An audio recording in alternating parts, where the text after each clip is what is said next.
Matt Lenihan Boxing Social in association with Empire Fight Store Forge. Irish Stout. We're here. Frank Smith, weigh-in done. Jordan Gill, Zelfa Barrett, both looking great shape. It's going to be a good fight tomorrow night. Great fight, and you can see the intensity between them, how much this means to both of them. And it's a massive fight for both of their careers. Zelfa Barrett's very confident, showed it up there. Jordan Gill the same though. Jordan Gill's on a great run, great win against Michael Conlan, and it's a brilliant fight. Exactly the kind of fights we need to deliver. And this is a 50-50 fight. This is a fight that could go either way, and it's what we need to deliver more of. You touched on yesterday. Look, it shouldn't matter about winning records and things like that, because Jordan Gill's perfect example of coming back from devastating defeat. But for one of these two tomorrow, everyone keeps saying, look, it's a long way back for whoever doesn't win. But surely, if it's a good performance, keep going, and there's no shame in losing, and roll the dice again. Yeah, look, my feeling, and I think I said this yesterday, is as long as you put in a great performance and you put in a great showing of yourself, you can gain more fans that way by taking real fights. And that for me has got to be the key moving forward, is take real fights, you give it your all in the ring. That's all people want to see. People want to be entertained in great fights. And yeah, look, you would have said that about Jordan Gill, 6 years ago in Peterborough when he lost, or whenever that was, about that time ago. You would have said, where does he go from here? But look at the journey he's been on, look at where he's come from, look at the nights he's had, the comebacks he's had, and that's what makes the sport great. So, yeah, look, no one wants to lose. Obviously, again, I said yesterday, I'm not an athlete. I don't mind losing. I said, I haven't got that mentality. 5K race though. You mind when Eddie beat you? Yeah. That stung a bit in San Fran. Didn't really hurt, to be honest. No, it was just another day. It's not the first time he's beat me at something. It won't be the last. But at the end of the day, these are great fights and the kind of fights we need to see. Ellie Scotney, intense stare down. Neither woman wanting to look away. Big moment for her on this fight. Chance to unify. A big stage so she can kick on and try and get to that goal of becoming undisputed. 100%. This is the opportunity she's been looking for. As she said in her interview afterwards, she's been watching her for a long time, even since she turned pro many years back now. So big opportunity for her to come and become unified champion, and then from there look to become undisputed. It's a massive fight, and you saw the intensity there as well, what it means to both of them, and both of them are coming to fight, and that's what we want to see. I know you can't reveal anything at all about this 5v5, but we know there's a press conference Monday. Eddie spoke about it being the best card he's ever seen. Now, considering we come off the back of a Day of Reckoning card last year, do you concur? Is this the best fight card in boxing that he'll ever see? I don't know who's on it. They haven't told me, mate. They haven't told me. No, look, unbelievable show. It's going to be. Every show's been great out there. The fight cards are amazing, and yeah, this is well matched, really well matched. Is this the best one? It's opinion, isn't it? It's opinion, and I think there's 5 brilliant fights on there, and top with Bivol Beterbiev, a fight that's been called for a long time. So, huge night on June 1st. But I can't wait to find out, like you, who's actually on it. Now, I know you're Team Bivol, I believe. Big Team Bivol. But look, talk to me about this fight. Everyone I ask, if you're a proper hardcore boxing fan, this is the one I think in boxing that people have wanted to see.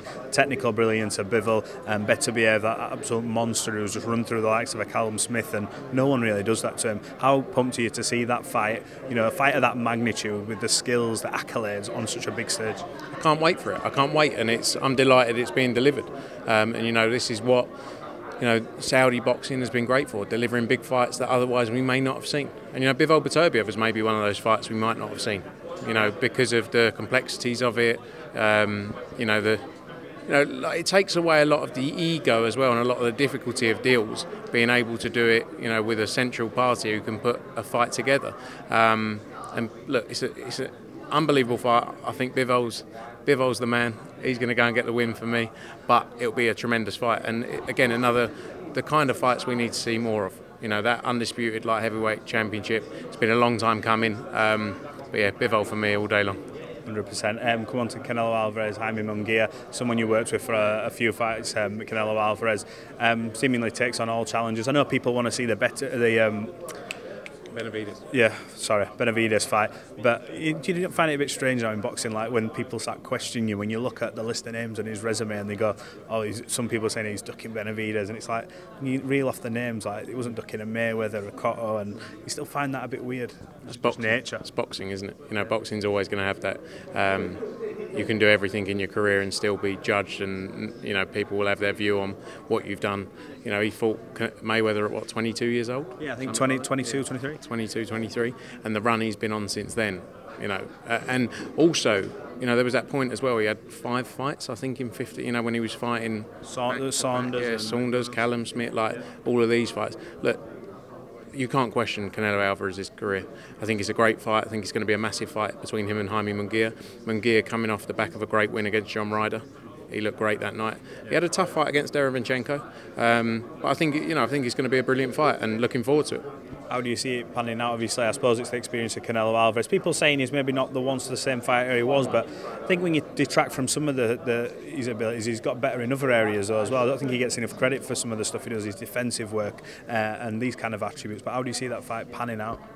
Look, I'm not the tactics king. I think every Canelo fight I've watched, he's vicious. You know, when you're up close watching him, and you don't see that with a lot of fighters. Every punch is thrown with intention, and I think you're going to see a Canelo win. I think even a stoppage in there. But Munguia's a tough fighter. But yeah, for me, it's a Canelo stoppage, I'd say. Any more movement on this Conor situation? Going to be taking his career abroad and continuing it while this process is going on, or does he have to halt everything while this has happened? No, nothing yet. You know, but we're on a tight time frames. We've been very open. We want him to box in the UK again. That's the focus for us. He's a huge star in British boxing, and we need big stars in British boxing. So that's the focus for us, and let's see how the next few weeks go. To do with that though, has he got to come before the board, or is that still to be decided? It's not actually the board, it's actually UKAD, who essentially determine any doping issues in the sport in the UK. So that will be with UKAD, and then what decision they make will stand.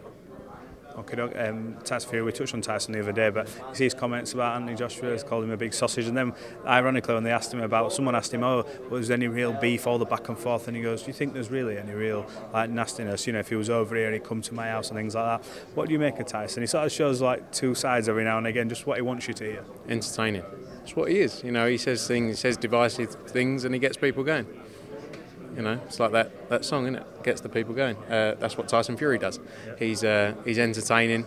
I mean, look, personally, if he put it on me, I probably would be like, right, Tyson, whatever you want, mate. Yeah, no problem. Sorry. Whatever you want. Yeah, whatever. No worries. But that's what he does. That's what he does, and that's what's made him what he is. So you know, you have to take it all with a pinch of salt, don't you? Because one day he'll say one thing, the next day it'll be completely different. All a bit of fun. Absolutely. Look, Frank, appreciate your time. We'll see you tomorrow night for this fight, and appreciate it. Cheers, mate.